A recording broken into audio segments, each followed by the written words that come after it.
ادع إلى سبيل ربك بالحكمة والموعظة الحسنة وجادلهم بالتي هي أحسن إن ربك هو أعلم بمن ضل عن سبيله وهو أعلم بالمهتدين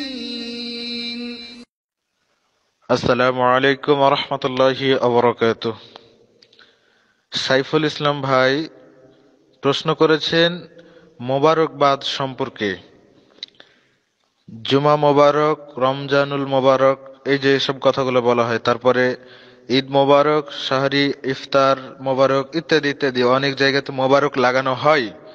তো এটা সঠিক কিনা এ ব্যাপারে তিনি জানতে চেয়েছেন। আলহামদুলিল্লাহি ওয়াহদাহ ওয়াসসালাতু ওয়াসসালামু আলা মান লা নাবিয়্যা বা'দাহ আম্মা বা'দ। আলহামদুলিল্লাহ, খুব সুন্দর প্রশ্ন করেছেন।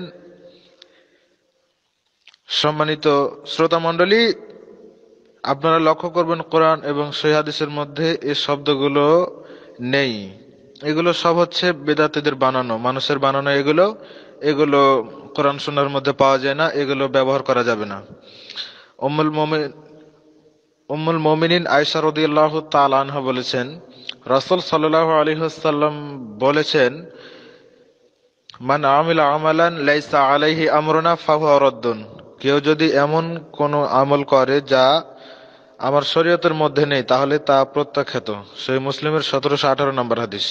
সুতরাং এই হাদিস দ্বারা প্রমাণিত হয়, যদি কোরআন এবং সুন্নাহর মধ্যে কোনো কিছু না থাকে, তাহলে আমরা নিজে নিজে তৈরি করে সেটা মানতে পারি না। যদি সেটা মানা হয়, তাহলে অবশ্যই সেটা গ্রহণীয় হবে না, শরীয়ত সেটাকে গ্রহণ করবে না। ঠিক তেমনি ভাবে আমরা যে শব্দগুলো আমরা ব্যবহার করি, জুমা মোবারক, তারপরে রমজান মোবারক, ঈদ মোবারক, এই শব্দগুলো কোনো ক্রমেই ব্যবহার করা যাবে না। বিশেষ করে ঈদ মোবারক যে বলা হয়, এটা তো বলাই যাবে না।